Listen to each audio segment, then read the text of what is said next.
In the modern era, the cruise ship has evolved into a symbol of ultimate escape, a meticulously engineered fantasy. They are not merely vessels, they are floating cities, self-contained worlds of choreographed pleasure and architectural marvels designed to insulate their thousands of passengers from the danger of the sea. Gleaming white, laden with a dozen restaurants, state-of-the-art theatres, sprawling casinos, and serene swimming pools, they represent a triumph of engineering and a promise of absolute safety and carefree luxury. The Costa Concordia, launched in 2006, was a magnificent embodiment of this promise. At over 950 feet long, with 13 passenger decks, it was a glittering monument to leisure, a beacon of the 21st century cruise industry. On the evening of January 13th, 2012, this floating paradise, carrying 4,252 people, would have its illusion of safety violently ripped away, not by a storm or a catastrophic mechanical failure, but by the reckless whim of its captain, leading to a slow, agonizing capsize that would captivate and horrify the world in real time. The Costa Concordia was on the first leg of a week-long Mediterranean cruise, La Dolce Vita. It had departed from Civitavecchia, near Rome, and was sailing north along the Tuscan coast. At its helm was Captain Francesco Schettino, a man with a reputation for a certain brand of confidence that sometimes bordered on swagger. The planned route was a well-established, safe shipping lane. However, Schettino decided to deviate from this course for a spectacularly foolish reason: to perform a maritime flyby or sail-by salute. Known in Italian as an incino, this dangerous and unsanctioned manoeuvre involved steering the massive ship perilously close to the island of Giglio. It was a gesture of pure ego, a showboating stunt intended to impress a retired cruise line commodore living on the island and to delight the family of the ship's head waiter, who was also from Giglio. It was an act of profound irresponsibility, using a 114,500-ton vessel with thousands of souls on board as a personal toy. As the ship approached Giglio, much closer to shore than any vessel of its size should ever be, the atmosphere on the bridge was dangerously casual. Schettino was reportedly on the phone, distracted, joking with others who were present, including a Moldovan dancer he had invited onto the bridge as his guest. He had taken command from his officers, choosing to navigate by sight in the dark, a reckless decision given the ship's immense size and momentum. He fatally underestimated the proximity of the island's rocky underwater ledges, known locally as Le Scole. At 9:45 p.m, the moment of impact arrived. A low grinding shudder ran through the length of the ship, a sound of immense tearing metal that passengers in the dining rooms described as a deep, violent groan. Glasses and plates slid from tables. The Costa Concordia had struck the reef, tearing a 160-foot gash into the port side of its hull below the waterline. Seawater immediately began flooding into the engine rooms and generator compartments, the ship's vital organs, in 5 separate, unsealed compartments. The initial response from the command crew was one of denial, confusion, and deception, a critical failure that sealed the fate of many. As lights flickered and the ship began to list noticeably, panicked passengers were repeatedly told over the intercom that it was simply a blackout or a generator problem, and that they should return to their cabins. This was a deliberate falsehood. For nearly half an hour, as the engine rooms filled with water and the ship was losing all power and propulsion, the bridge failed to notify the Italian Coast Guard of the true nature of the emergency. Captain Schettino engaged in a series of downplayed, confusing calls, delaying the declaration of a general emergency and the order to abandon ship. He even told the port authorities that the situation was under control, long after it was clear that the ship was doomed.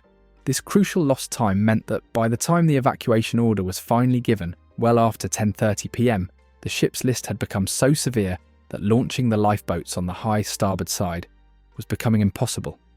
The ship, now dead in the water and at the mercy of the wind and currents, drifted back towards the shore of Giglio, a stroke of luck that prevented it from sinking in the deep open sea.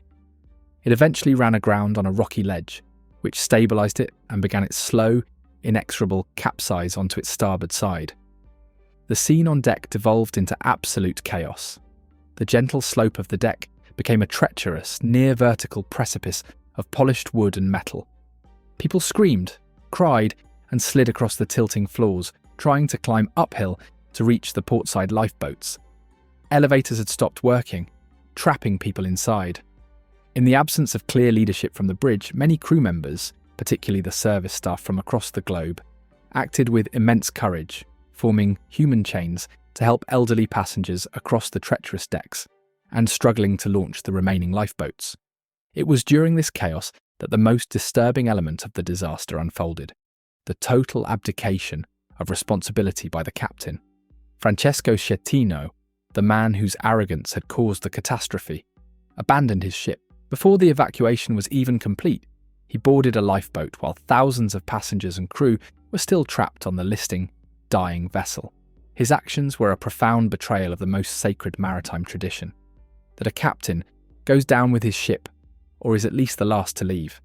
The drama was immortalised in a now infamous audio recording of a radio exchange between Schettino, now in the lifeboat and claiming he tripped into it, and Captain Gregorio De Falco of the Italian Coast Guard in Livorno. De Falco, his voice raw with fury and disbelief, orders Schettino to get back on his vessel and coordinate the rescue. When Schettino hesitates and makes excuses, De Falco bellows the line that would echo across Italy and the world: "Get on board, for fuck's sake!" While Schettino watched from the safety of the shore, a desperate rescue operation unfolded through the night. Coast Guard helicopters airlifted stranded passengers from the steepest parts of the hull. Local boats from Giglio's small port rushed to the scene, pulling people from the frigid January water. Divers began the grim, dangerous task of searching the submerged half of the ship. A dark, labyrinthine maze of floating furniture, smashed slot machines, and personal belongings. The human cost was tragic. 32 people lost their lives. Among them was a 5-year-old girl, Diana Arlotti, and her father, William, who drowned after being directed to the wrong side of the ship for a lifeboat. Others were crew members, like the Peruvian waiter Russell Rebello, who gave his own life jacket to a passenger and was last seen helping others before the ship capsized fully. The aftermath was a spectacle that lasted for years. For 2 years, the colossal pale hulk of the Costa Concordia lay on its side, off the coast of Giglio, a surreal and morbid tourist attraction. An unprecedented and incredibly complex salvage operation, the most expensive in history, at a cost of over €1.5 billion, was launched to right the ship and tow it away for scrap. The legal proceedings focused squarely on Captain Schettino, who was dubbed Captain Coward by the international press. In 2015, he was convicted of multiple counts of manslaughter, causing a maritime disaster and abandoning ship, and was sentenced to 16 years in prison. The Costa Concordia disaster stands as a chilling modern parable. It wasn't an act of God, a force of nature, or an unavoidable accident. It was a catastrophe born from a single man's vanity, amplified by a culture of lax discipline and a crew that failed to challenge his authority, and compounded by his cowardice when his recklessness had its inevitable, tragic consequences. It violently shattered the modern illusion of the unsinkable luxury liner, proving that no amount of technology or comfort can protect against the profound and devastating consequences of human arrogance.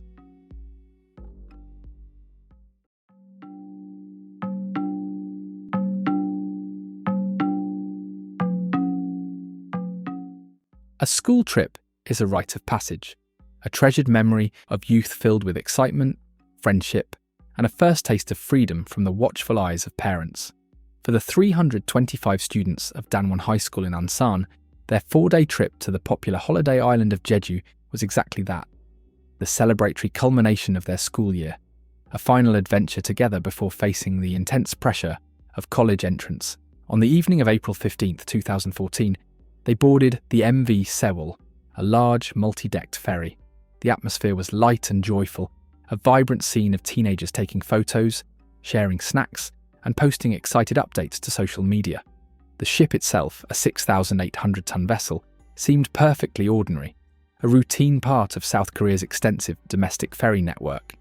But beneath its mundane exterior of painted steel and passenger lounges lay a litany of lethal secrets, a history of corruption, and a culture of negligence that would, in the space of a few hours, turn this vessel of youthful dreams into a cold, steel tomb, and a national symbol of profound and unforgivable betrayal.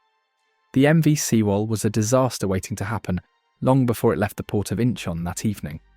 The ship, originally built in Japan in 1994 as the ferry Naminue, was purchased by Chonghaejin Marine Company in 2012. Almost immediately, the company undertook a series of reckless and illegal modifications designed for one purpose: to maximize its profitability.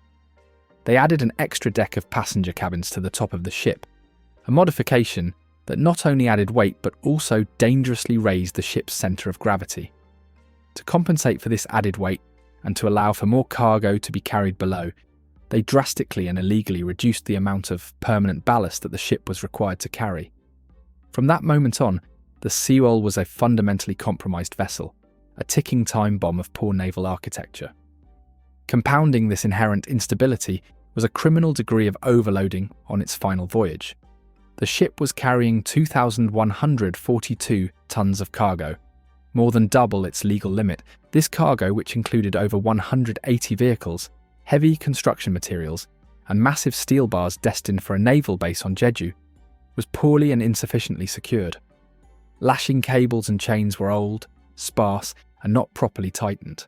To make matters even worse, the crew had drained hundreds of tons of crucial ballast water from the tanks at the bottom of the ship, a common but dangerous practice to further offset the weight of the overloaded cargo and improve fuel efficiency. The ship therefore sailed out of Incheon in a state of extreme instability, like a spinning top on the verge of falling over. Any sharp turn or significant external force could trigger a point of no return. On the morning of April 16th, as the Sewol entered the Mengol Channel, an area known for its strong and tricky tidal currents, the final fatal error was made. The ship was under the command of an inexperienced 25-year-old third mate, while the veteran captain, Lee Jun-seok, was off duty and away from the bridge, reportedly in his private cabin. At approximately 8:48 a.m, the third mate ordered a sharp 15-degree turn to starboard. In a stable ship, this would have been a routine maneuver. In the critically unstable Sewol, it was catastrophic. The immense unsecured cargo immediately shifted to the port side with a massive crashing sound that resonated through the hull. This shift in weight pulled the top-heavy vessel over with unstoppable momentum. The ship began to list violently, and within minutes, it had tilted past 30 degrees, the point at which its engines cut out, and it could no longer right itself. The ship was dying and it was going to sink. The initial moments on board were a scene of chaos and confusion. Passengers and furniture slid across the steeply tilting floors. A loud bang was heard as vehicles and heavy cargo broke their moorings in the hold. But what followed was not a failure of engineering, but a chilling and unforgivable failure of humanity. As the ship continued to list, the crew made a fateful broadcast over the public address system. Do not move from your present locations and please wait. This order, delivered in a calm tone, would be repeated more than 30 times as the ship slowly capsized. It was an instruction that sealed the fate of hundreds. The students, being dutiful and obedient, as they had been taught their whole lives, did as they were told. They stayed in their cabins and lounges deep within the vessel. Mobile phone footage recovered later shows them initially joking, putting on life vests and trying to make light of the situation, confident that professional adults were in control and they would soon be rescued. Their conversations were filled with the heartbreaking trust of the young. As the angle of the list became more severe and seawater began to seep into the ship, their light-heartedness turned to fear, then to terror. They sent text messages to their parents, final declarations of love from a metal trap. "Mum, I love you. The ship is tilting too much." They were trapped by their own compliance, following orders from a command structure that had already abandoned them. While the students waited for instructions that would never come, Captain Lee and the majority of his senior crew were engaged in a shocking act of cowardice and self-preservation. Instead of organising an evacuation or trying to reassure passengers, they gathered on the bridge, made a brief and ineffective distress call, and then planned their escape. They changed out of their uniforms into civilian clothes to avoid being identified, abandoned the bridge, and were among the very first group of people to be rescued by the arriving Korean Coast Guard boats. They stepped off the dying ship, leaving over 400 people, most of them children, trapped inside, still being told by the ship's automated broadcast to stay put. The official rescue operation was plagued by inexcusable confusion, incompetence, and inaction. The first Coast Guard vessels on the scene did little more than circle the stricken ship. pulling the fleeing crew and the few passengers who had managed to climb onto the exterior from the water. They made no attempts to enter the vessel or to use their boat's PA system to override the ship's deadly instructions and order a full evacuation. The crucial golden time, the first hour when a large-scale rescue was still possible, was squandered. In stark contrast, civilian fishing boats rushed to the scene and with immense courage rescued dozens of passengers who had disobeyed orders, smashed windows, and jumped into the sea. The fishermen showed more initiative and bravery than the trained professionals. Over the next 2.5 hours, the world watched on live television as the MV Sewol slowly rolled onto its side, its white hull exposed, before its bow lifted briefly, and it sank completely beneath the waves, taking with it the hopes and lives of those trapped within. The final toll was devastating. 304 people died. Of the dead, 250 were high school students. 9 bodies were never recovered. Only 172 people survived, the majority of whom had defied the order to stay put. The aftermath plunged South Korea into a period of intense national mourning and profound seething anger. The slow, grim recovery of the bodies, watched by grieving families camped out in a gymnasium on the nearby island of Jindo, became a daily spectacle of grief that lasted for months. The disaster exposed deep-seated issues of regulatory failure, corporate corruption, and a societal culture that prioritised profit over safety. The public outrage was directed not only at the ferry company and the crew, but also at the government and the media for their mishandling of the crisis. The captain and his crew were arrested and put on trial. Captain Lee Jun-seok was ultimately convicted of murder through willful negligence and sentenced to life in prison. Other crew members received lengthy sentences for their roles in the abandonment. The sinking of the MV Sewol was not a simple shipwreck. It was a multifaceted social disaster, a story of a nation failing its youth in the most fundamental way imaginable. It remains a deep, unhealed wound in the South Korean psyche, a testament to how a chain of greed, incompetence, and breathtaking cowardice can converge to create a tragedy so heartbreaking it defies comprehension. The echoing instruction to stay put serves as a chilling epitaph for the hundreds of young lives lost, and a permanent indictment of the adults who chose to save themselves while leaving the children to die.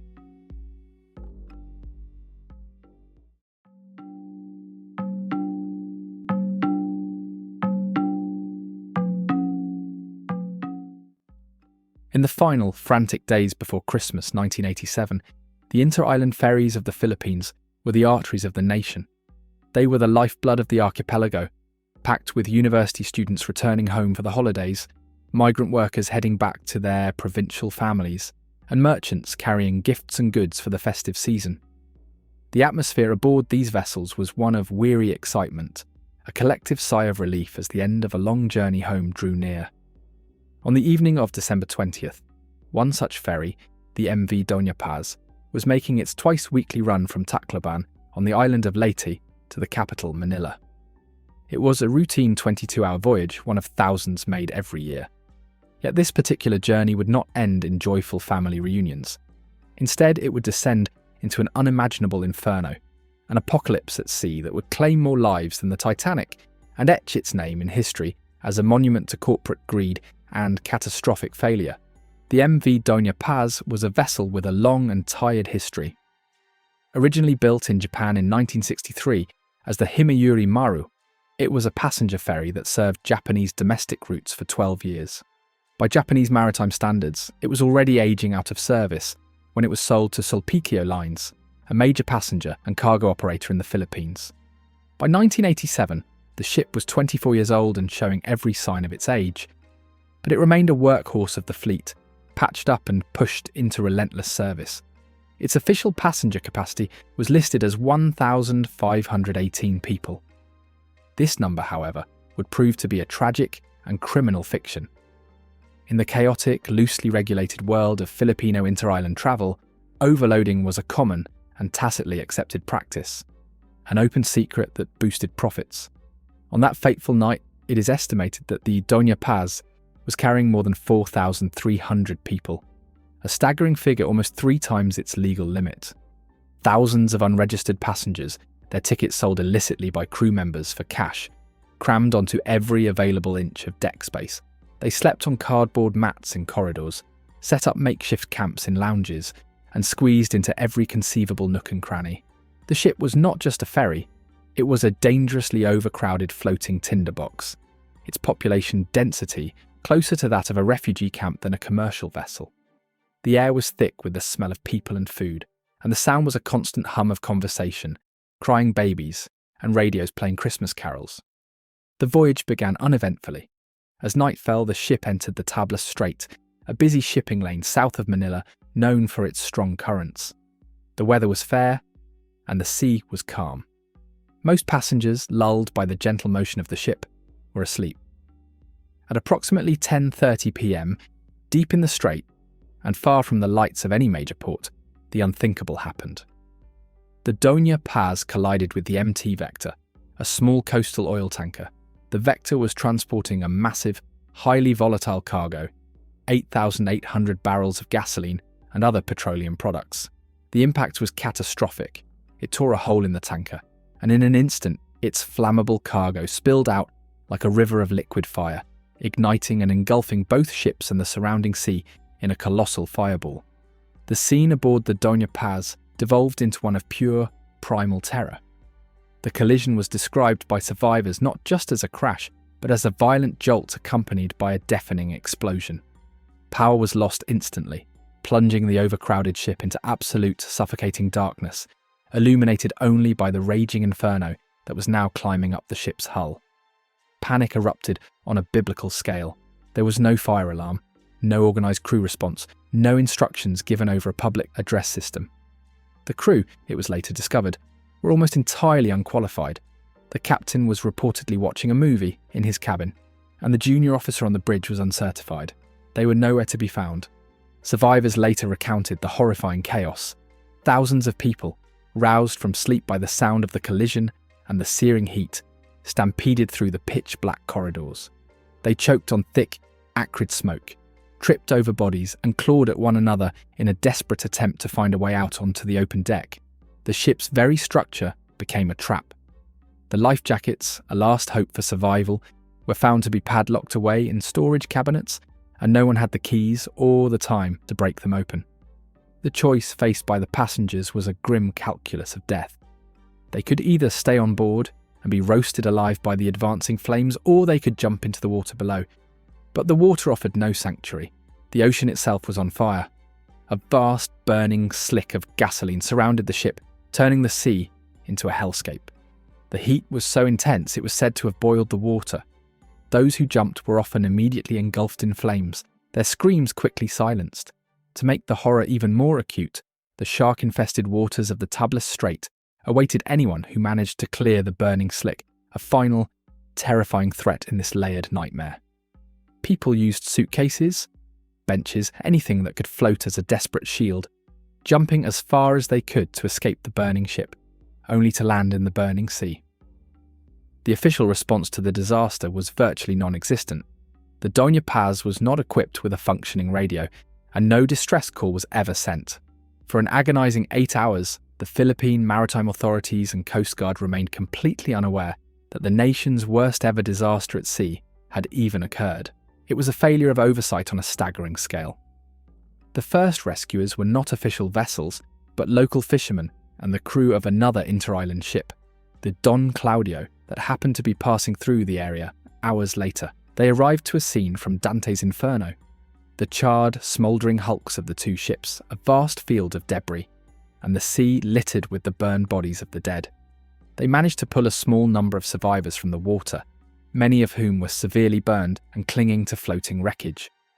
The human toll was staggering. Officially based on the fraudulent manifest, the death toll was recorded around 1,700, but the reality, pieced together from survivor accounts and grieving families who crowded the Sulpicio Line's offices in Manila, was far more horrific. The consensus among historians and investigators is that at least 4,386 people perished that night. Only 26 survivors were ever found, 24 from the Doña Paz and 2 from the Vector's 13-man crew.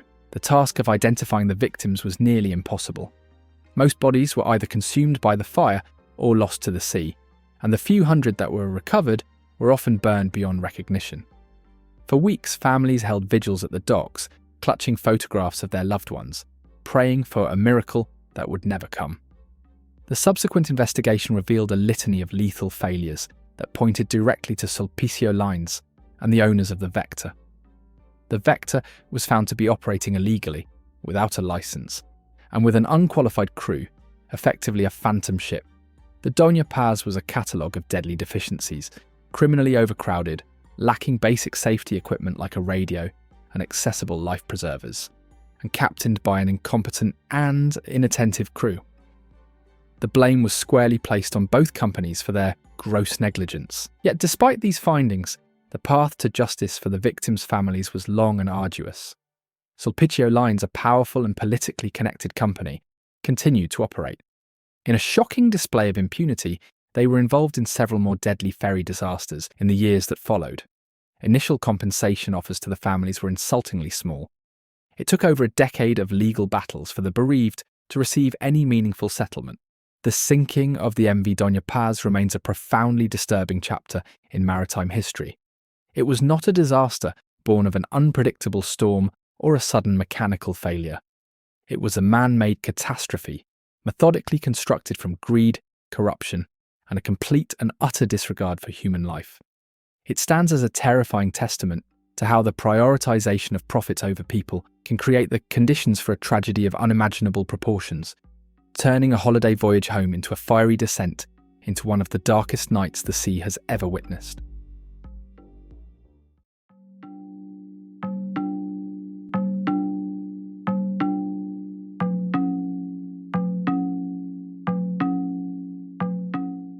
The vast, often turbulent waters of the Baltic Sea have witnessed centuries of maritime history. But in the early hours of September 28, 1994, they became the setting for one of modern Europe's most devastating peacetime maritime disasters.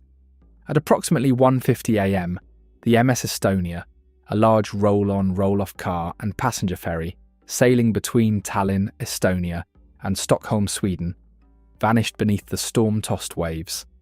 The sinking claimed the lives of 852 people, passengers and crew, etching itself into history as a tragedy of shocking speed and scale.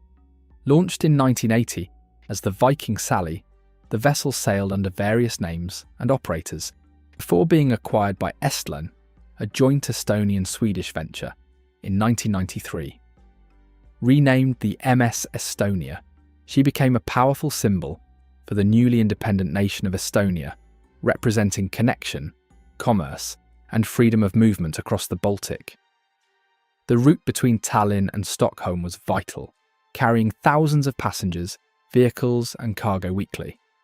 The ship itself was typical of the large ro-ro ferries built during that era, featuring 9 decks, accommodations for over 1,000 passengers, and crucially, a large open vehicle deck running much of the ship's length. Access to this deck was facilitated by doors at both the stern and the bow. The bow entry system involved a large, upward-lifting visor, forming the prow of the ship, behind which was a ramp that lowered to bridge the gap to the quay. This design prioritised rapid turnaround times in port. On the evening of September 27, 1994, the MS Estonia prepared for its scheduled overnight crossing from Tallinn to Stockholm. While conditions in Tallinn were manageable, the forecast for the open sea passage was poor, predicting strong gale-force winds and significant wave heights. The ship departed around 7:15 p.m. local time, slightly behind schedule, carrying 989 people, 803 passengers and 186 crew. As she progressed westward into the Baltic, the weather deteriorated as predicted, encountering winds reported near 20 metres per second, force 8 to 9, and waves estimated between 4 and 6 metres high, occasionally even larger. Despite these challenging conditions, the vessel maintained a service speed of around 14 knots, common practice for ferries striving to maintain schedules. The critical sequence of failure likely began sometime after 1 a.m. on September 28th.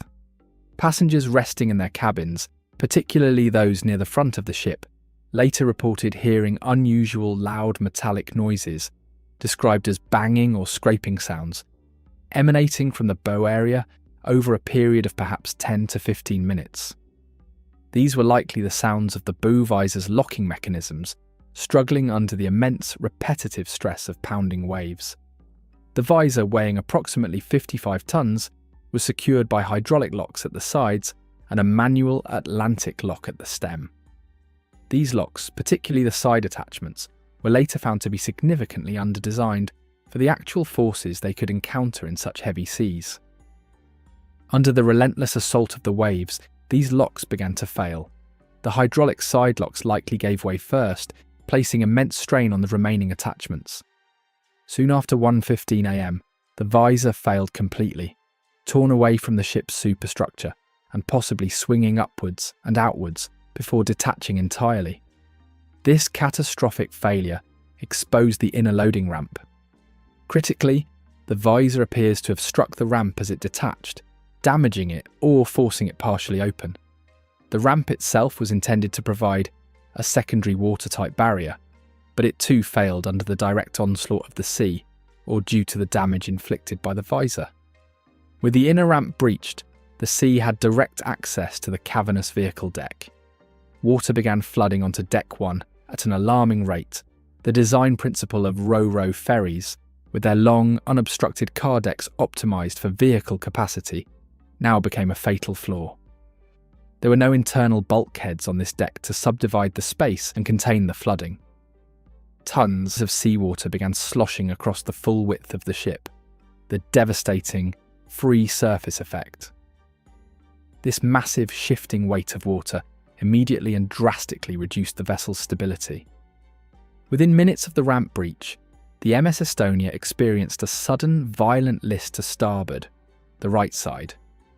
Initial reports suggest a list of 15 degrees, quickly worsening to 30 to 40 degrees. This happened with terrifying rapidity. Inside the ship, chaos erupted. A passenger, Carl Ervberg, later described the moment. "I was woken by a strong shaking. Then came 2 or 3 very loud metallic bangs. Suddenly the ship listed heavily to starboard. Everything loose flew across the cabin. Getting out into the corridor was incredibly difficult. People were screaming. The severe angle made corridors impassable, stairwells almost impossible to climb. Many were trapped below decks, unable to fight against gravity and the increasingly steep angle. Water began pouring into cabins and public areas through ventilation shafts, doorways, and broken windows as the list increased. Power flickered and failed, plunging large sections of the ship into near total darkness, adding to the disorientation and panic. The ship's list continued to increase rapidly. Alarms sounded, and a brief, garbled mayday call was transmitted around 1:22 a.m, indicating a severe list and problems on board, though the full nature of the disaster wasn't immediately clear to shore stations. On board, the situation was desperate. Launching lifeboats became nearly impossible due to the extreme angle. Many life rafts designed to deploy automatically were hampered or damaged. Passengers who managed to reach the outer decks faced gale-force winds, driving rain, and the terrifying reality of the ship lying almost on its side. They had to navigate treacherous, tilting surfaces, climbing across what were once walls. The entire capsizing sequence was horrifyingly swift. From the first noticeable list to being effectively on its side, 90 degrees, took perhaps only 10 to 15 minutes. The MS Estonia continued to flood, and finally sank stern first around 1:50 a.m, disappearing completely from radar screens. Hundreds were cast into the freezing, storm-swept Baltic Sea, with water temperatures around 10 to 11 degrees Celsius, 50 to 52 degrees Fahrenheit. The rescue operation, coordinated primarily by Finnish and Swedish authorities, faced immense challenges. The nearest ships were over an hour away, battling the same storm. Helicopters faced long flights and difficult conditions for winching survivors. When rescue vessels arrived, they found a scattering of life rafts, many damaged or overcrowded, and individuals clinging to debris in the dark, frigid water. Hypothermia set in quickly. Despite the heroic efforts of rescuers who saved 137 people, the vast majority perished either trapped inside the vessel or succumbing to the cold in the sea. Of the 989 people aboard, only those 137 survived. An official investigation, the Joint Accident Investigation Commission, comprising members from Estonia, Finland and Sweden, was established. Utilising survivor testimonies, distress call analysis, simulations and remote underwater surveys of the wreck, they released their final report in 1997. The commission concluded that the disaster's primary cause was the failure of the bow visor locks due to insufficient design strength for the wave conditions encountered. This led to the visor detaching, which in turn caused the failure of the watertight ramp, allowing rapid flooding of the car deck. The ship's speed in the prevailing weather was cited as a contributing factor to the high wave loads on the bow. While numerous alternative theories and controversies have arisen over the years, the JAIC report remains the official explanation. Unlike the Herald of Free Enterprise inquiry, the JAIC report did not assign blame to specific individuals for negligence in the same way. Instead, the focus shifted towards systemic issues: the adequacy of design standards for ro-ro ferries, the certification processes, and operational safety culture concerning heavy weather navigation and securing devices. Consequently, no criminal charges related to the sinking were successfully brought against individuals or the companies involved.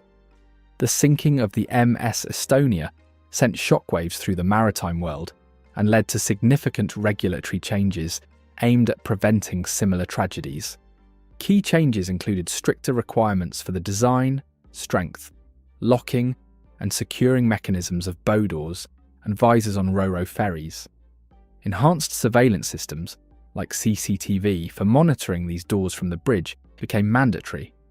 Rules regarding watertight integrity, damage stability, a ship's ability to remain stable after flooding, and evacuation systems were also tightened for this class of vessel. Regarding the wreck itself, early discussions about raising the MS Estonia to recover the deceased and potentially gain further insight were fraught with technical challenges, immense cost, and sensitivity towards the victims' families. Ultimately, these plans were abandoned. In 1995, the Estonia Agreement was signed by Sweden, Finland, Estonia, Latvia, Poland, Denmark, Russia, and the United Kingdom, declaring the site a final resting place and prohibiting disturbing activities, effectively making it a protected marine grave. The MS Estonia lies on the seabed, a sombre monument under the Baltic waves. The disaster remains a profound national tragedy, particularly for Estonia and Sweden. It serves as a disturbing testament to the unforgiving nature of the sea, the critical importance of robust engineering and adherence to safety protocols, and the devastating human cost when systems fail. The 852 lives lost that night are remembered, and the lessons learned from their sacrifice continue to shape maritime safety worldwide.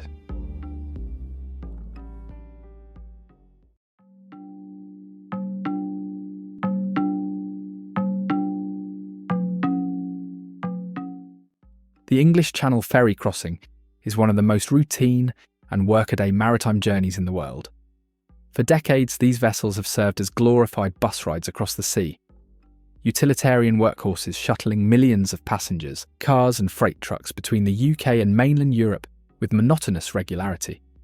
The ships themselves, known as roll-on roll-off or ro-ro ferries, are designed for speed and efficiency, not for glamour. On the evening of March the 6th, 1987, one such ferry, the MS Herald of Free Enterprise, was preparing for its scheduled departure, bound for Dover, England. The weather was calm, the journey was short, and for the 459 passengers and 80 crew on board, there was no reason to believe this trip would be anything other than utterly unremarkable. Yet in less than 2 minutes, a single, forgotten task, born from a culture of carelessness, would transform this routine vessel into a scene of devastating chaos, creating a disaster so swift and so preventable, it remains a terrifying case study in systemic failure. The key to understanding the disaster lies in the ship's design and its specific operational context that day. The Herald of Free Enterprise was a ro-ro ferry, which meant vehicles could drive directly onto a cavernous open car deck via huge doors at the bow and stern. This design was incredibly efficient for loading and unloading, but it carried a lethal vulnerability. The car deck was a massive, unsubdivided space running the length of the ship. If water were to enter this deck, there were no internal walls or bulkheads to stop it from sloshing around freely, a dangerous phenomenon known as the free surface effect. A significant amount of water on the car deck could destabilize and capsize a ship with terrifying speed. The only things protecting the vessel from this fate were the watertight bow and stern doors. They had to be closed and secured before the ship set sail. On that fateful evening, the port operations were rushed.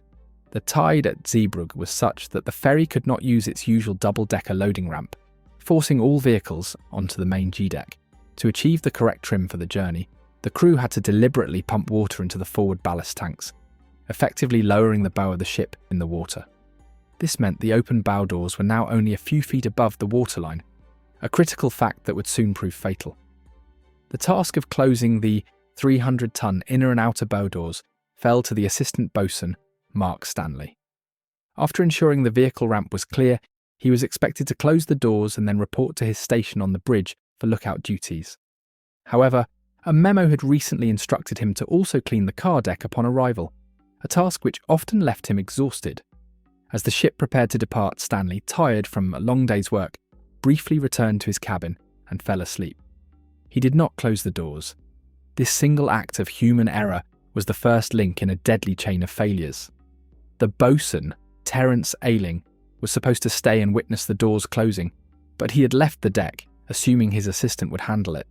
The first officer, Leslie Sabell, whose duty it was to ensure the doors were secure, later stated that he saw Stanley walking towards the doors from the bridge and made the fatal assumption that the task was complete.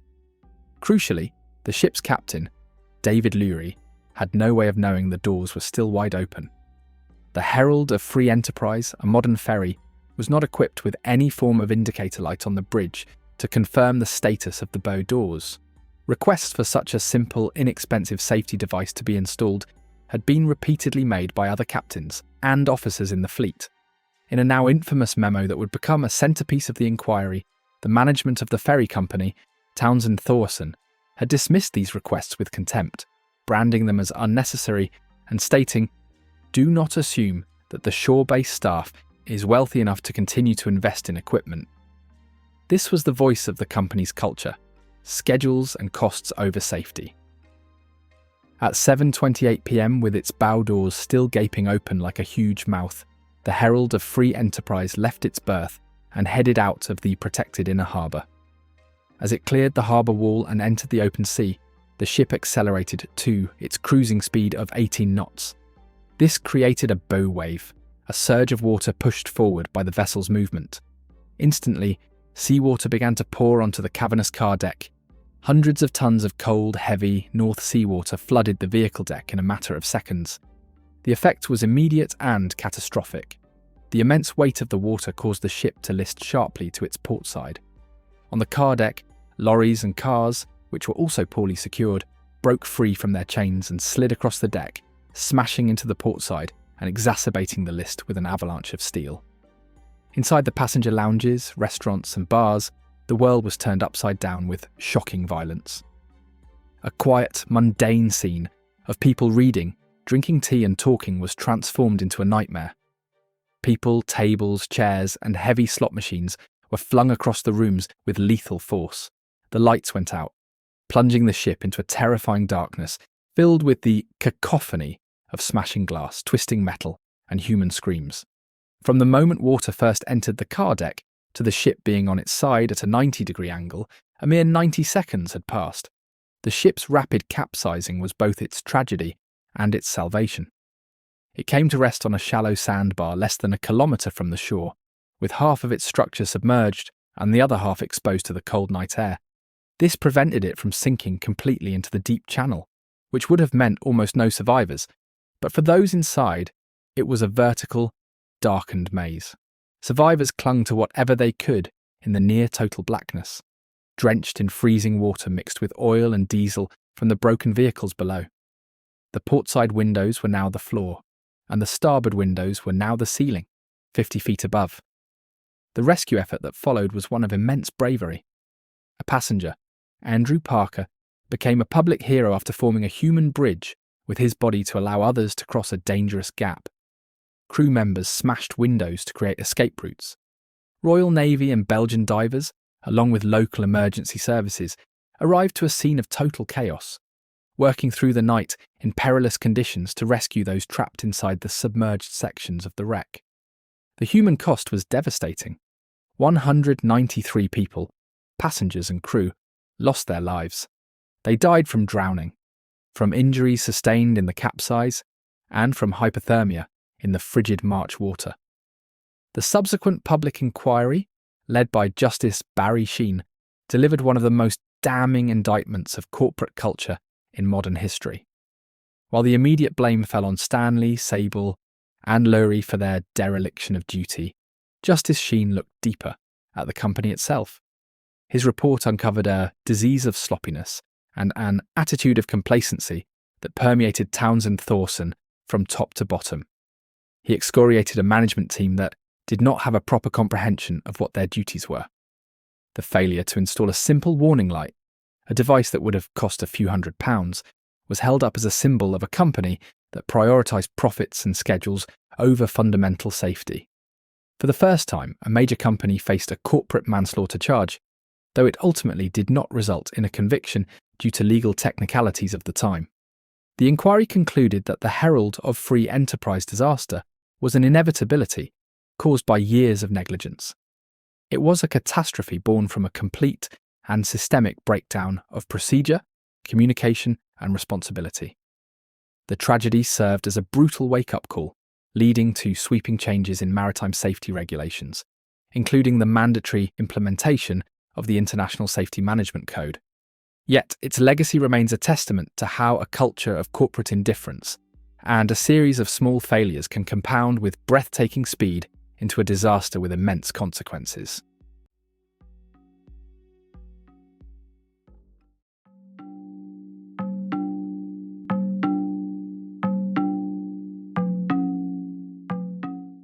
In the world of modern shipping, the journey of a cargo vessel is the epitome of routine.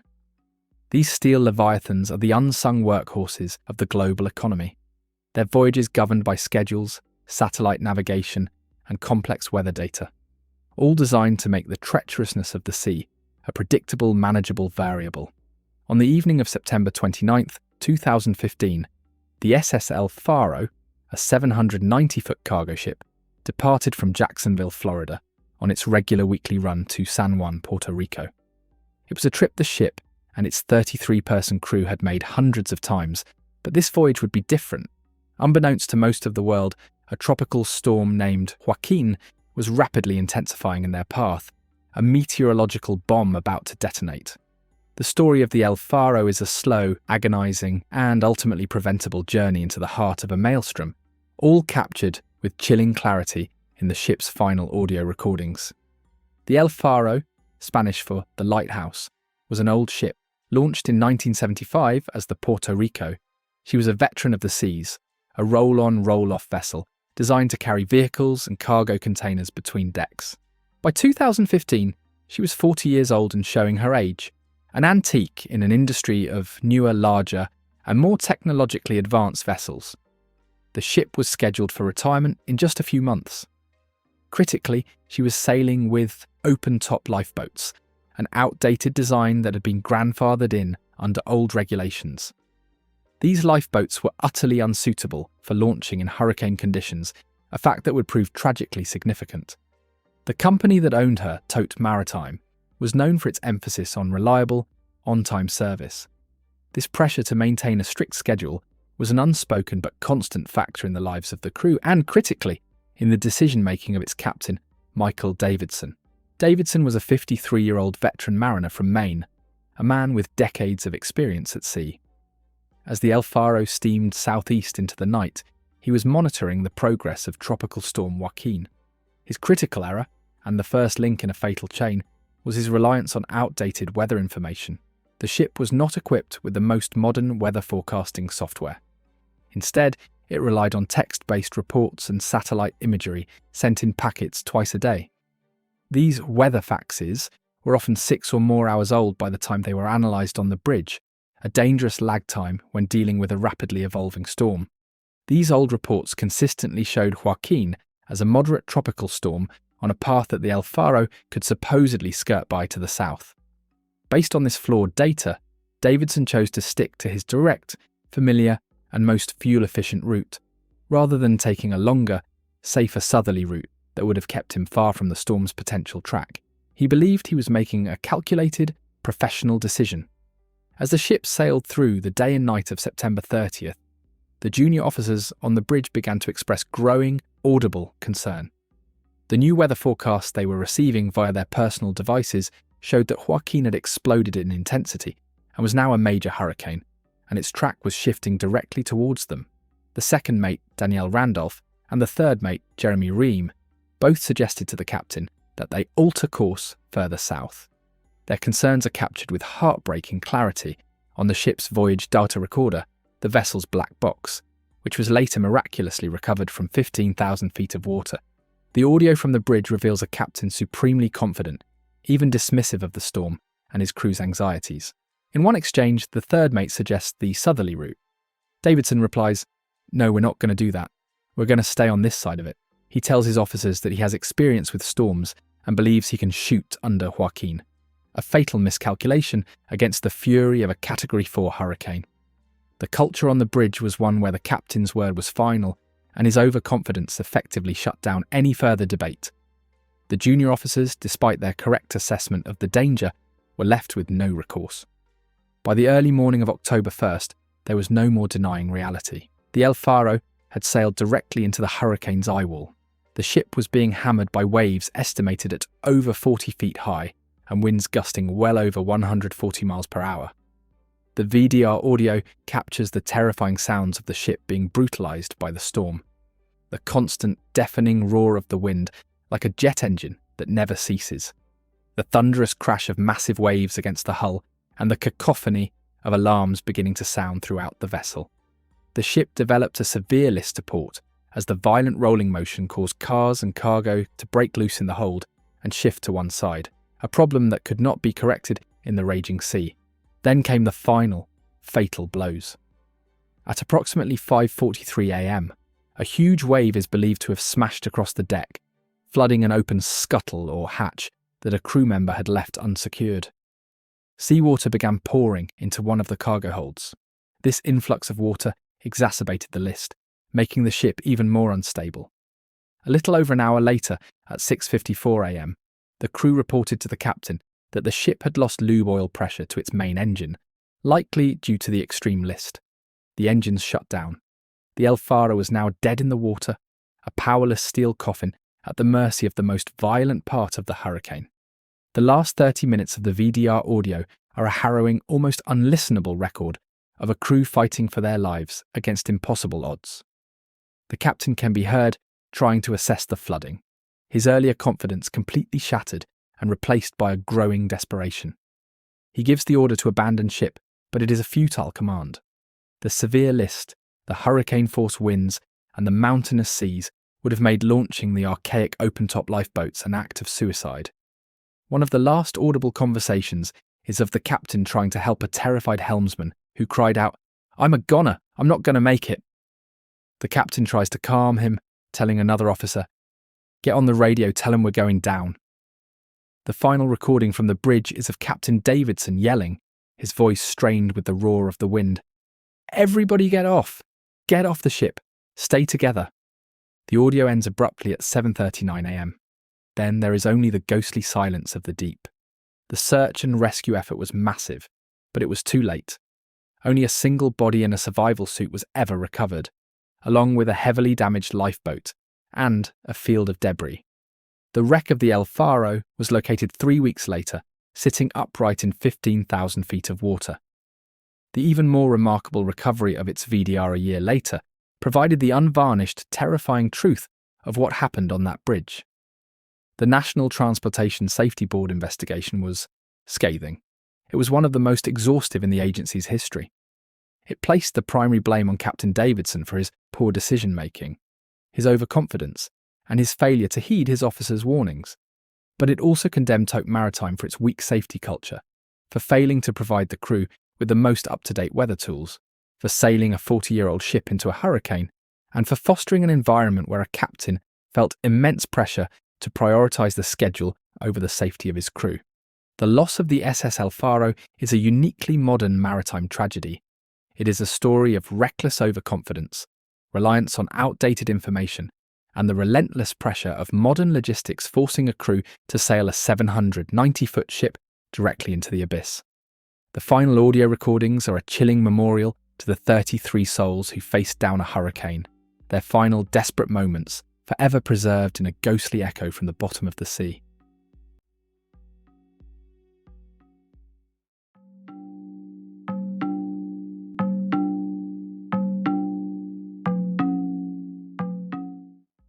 In many nations, a state-owned ferry is a symbol of national pride and a lifeline connecting distant regions, a mobile piece of the country itself. For Senegal, the MV La Joola was precisely that, and so much more. The handsome, white-hulled passenger ferry was the only direct link between the southern province of Casamance, a region isolated by geography and a deadly separatist conflict, and the capital, Dakar. To travel by land was an arduous, expensive, and often dangerous journey through neighbouring Gambia, involving border crossings and checkpoints. The Joola, therefore, was the people's bridge.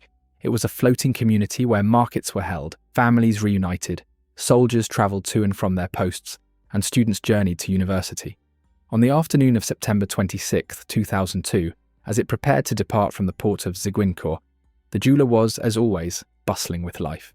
But this routine voyage was set against a backdrop of decay, negligence, and a total abdication of responsibility that would soon plunge the ship and nearly 2,000 souls into a watery abyss in the second deadliest peacetime maritime disaster ever recorded.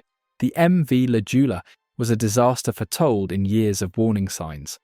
The German-built vessel, launched in 1990, was designed to carry a maximum of 536 passengers plus crew for a total of around 580 people. This official capacity, however, had long been treated as a mere suggestion, ignored by everyone involved. The ship was the only affordable link for the people of Casamance, and the demand was overwhelming. For years it had sailed in a state of chronic and extreme overloading.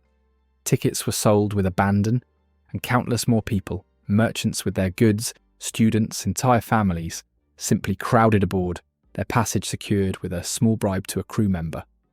On its final voyage, it is estimated that the Joola was carrying at least 1,900 people, more than 3 times its legal limit. The decks were a dense mass of humanity, its cargo holds stuffed with produce like mangoes and palm oil, sacks of rice, cars, motorcycles, and other goods, making the ship dangerously top-heavy. Compounding this lethal overcrowding was the vessel's appalling mechanical condition. The Joola had been out of service for nearly a year, undergoing repairs in Dakar, and had only recently been rushed back into operation to meet public demand. Critical maintenance had been neglected. It was known to have persistent problems with its engines and a faulty portside door that did not close properly. Most damningly, the ship was inherently unstable, a flaw in its very design. Built for the calmer coastal waters of Europe, it was dangerously vulnerable to capsizing if it listed beyond 20 degrees, a condition known as having poor transverse stability. It was a ship that, if pushed too far by a wave or a strong gust of wind, would simply roll over with no hope of recovery. The crew was aware of these issues, the port authorities were aware, and the government that owned the ship was absolutely aware. But a culture of corruption and indifference allowed the floating time bomb to continue sailing. The voyage began in a festive atmosphere. As the Joola pulled away from Ziguinchor, the decks were a vibrant scene of Senegalese life.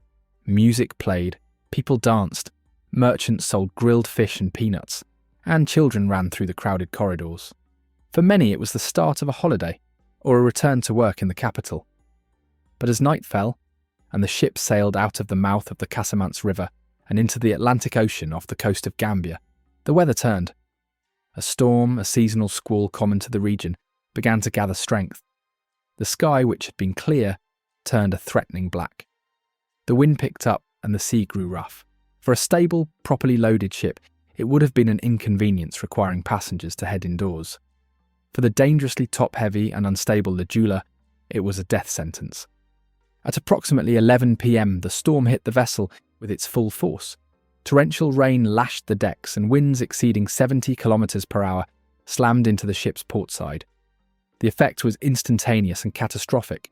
The overloaded upper decks, crowded with people and unsecured goods, acted like a sail, catching the wind and pushing the ship over.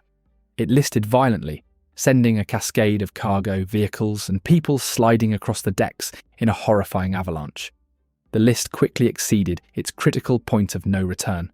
In less than 5 minutes, with a deafening roar of twisting metal, smashing cargo, and the collective scream of nearly 2,000 people, the MV Joola capsized completely, rolling over and trapping the vast majority of its passengers inside its dark, submerged hull.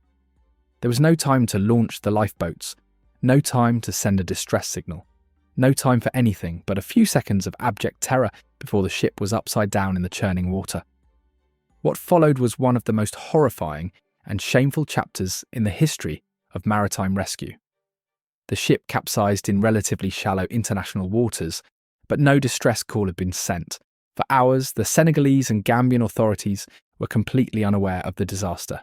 The first to discover the nightmare were local fishermen, who came upon a surreal and horrific sight in the pre-dawn light, the upturned hull of the massive ferry looking like a dead whale, surrounded by a vast field of debris and floating bodies.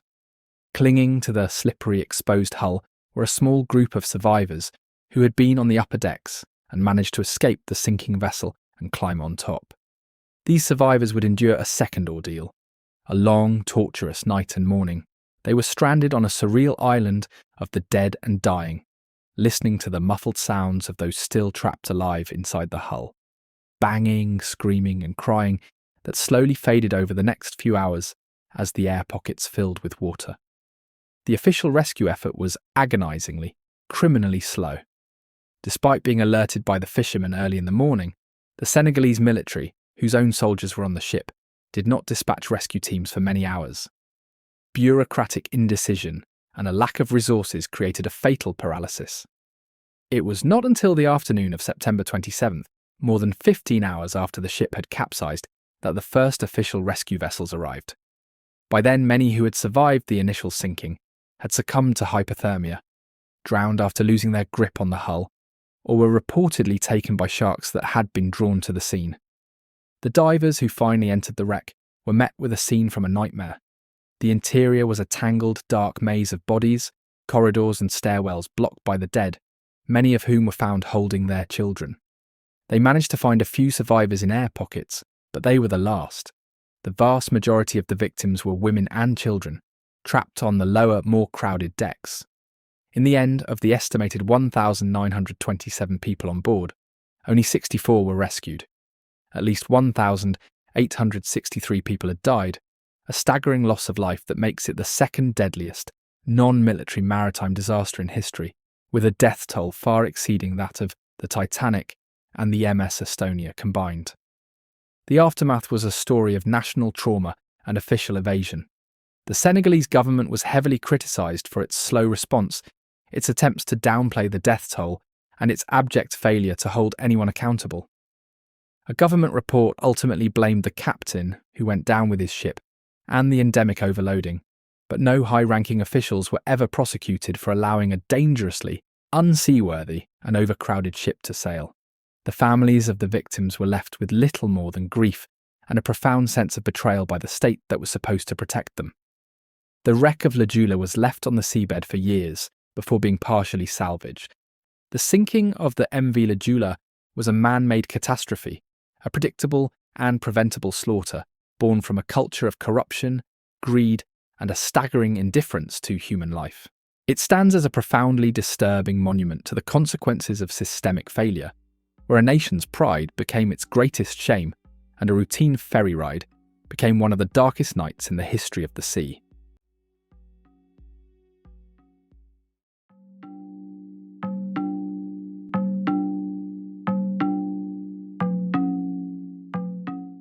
In the heart of the American Midwest, on the bustling Chicago River, the morning of July 24, 1915, dawned bright and full of promise. It was the day of the 5th annual company picnic for the employees of the Western Electric Company. For thousands of factory workers and their families, it was a day of rare and eagerly anticipated escape, a festive lake cruise to a park in Michigan City, Indiana. The atmosphere at the Clark Street Bridge was electric with excitement. 5 large passenger steamers were chartered for the event, and families dressed in their Sunday best crowded the docks, clutching picnic baskets and waving to friends. The first ship in line, ready to receive its passengers, was the SS Eastland. To the joyous crowd, it was simply their vessel for a day of fun. They had no way of knowing it was a deeply flawed, notoriously unstable ship, a steel death trap waiting for the right conditions to spring. The SS Eastland had a troubled reputation from the moment it was launched in 1903. It was designed to be fast and sleek, intended for traversing the shallow rivers connecting the Great Lakes. This required a narrow beam and a shallow draft, but it came at a steep cost. The ship was inherently top-heavy and prone to listing alarmingly, even in calm water. Throughout its career, it was known among sailors as a cranky ship.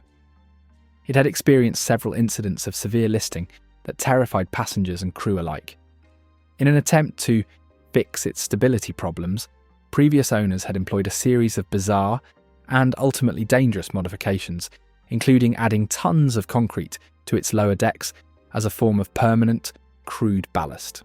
The most critical and fatal modification, however, was a direct and ironic consequence of another great maritime disaster. In the wake of the sinking of the RMS Titanic in 1912, new international maritime laws, the Seamen's Act, were passed, mandating that all vessels carry enough lifeboats for all passengers and crew. To comply with this new law, the owners of the Eastland were forced to add several massive new lifeboats and heavy concrete life rafts to its uppermost deck. For a ship that was already dangerously top-heavy, this added weight was a death sentence. It raised the ship's centre of gravity to a critical point, making it catastrophically unstable. It was a ship that could, under the right circumstances, simply roll over. On that festive Saturday morning, those circumstances converged with horrifying speed. As over 2,500 passengers began to board, the ship started to list, as it often did. It developed a slight tilt to port, away from the wharf. To counteract this, the crew began pumping water into the ballast tanks on the starboard side. This was a standard, albeit flawed, procedure for the Eastland. However, as more and more people crowded onto the portside decks to wave at friends and escape the heat of the engine rooms, the list to port worsened. The crew, failing to grasp the severity of the situation, continued to pump water into the starboard ballast tanks, a move which, instead of stabilising the ship, only served to make its base less buoyant and its top-heavy nature even more pronounced. The ship was now balanced on a knife's edge. At approximately 7:28 a.m, the list to port became critical.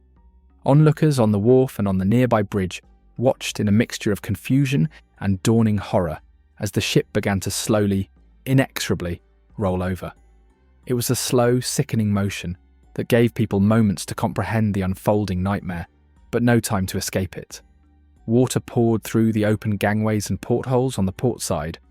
On the crowded upper decks, a scene of joyous celebration turned into a cascade of terror. People, picnic baskets and deck chairs began to slide across the tilting deck. A piano in the main ballroom reportedly slid across the floor, crushing several people against a wall. Passengers desperately tried to scramble uphill towards the starboard rail, but the angle quickly became too steep. Hundreds were simply swept off the deck and into the filthy, oil-slicked water of the Chicago River. The true horror, however, was happening inside the ship. The lower decks became a dark, vertical tomb. As the ship rolled, those below deck were plunged into darkness as the generators failed. They were then caught in a horrifying avalanche of heavy wooden furniture, concession stands, and even other people, all crashing down on top of them. Then came the water. It surged through the companionways and cabins, trapping hundreds in the submerged port side of the hull. They were caught in a pitch-black, watery labyrinth with no hope of escape. The entire event, from the start of the final roll to the ship lying on its side in 20 feet of water, took less than 5 minutes. The Eastland had capsized while still tied to the dock, its stern just a few feet from the riverbank. The immediate aftermath was a scene of chaos and mass tragedy in the heart of a major city. Tugboats and rescue workers rushed to the scene, but their initial efforts were focused on the living, pulling hundreds of screaming, struggling people from the river. But soon the grim reality became clear. The hull of the overturned ship was still filled with people, both living and dead. Rescuers with blowtorches and axes climbed onto the exposed, slippery hull and began the gruesome task of cutting holes into the steel plates to reach those trapped inside. For hours they pulled out survivors from air pockets, but mostly they recovered the dead. Divers descended into the murky, debris-filled interior, a horrifying task of navigating a submerged ballroom and tangled corridors to retrieve the bodies of the victims, many of whom were women and children, still in their party dresses. The final death toll was staggering. 844 passengers and crew lost their lives that day. Entire families were wiped out. The Western Electric Company, which had planned a day of celebration, was now faced with burying hundreds of its employees.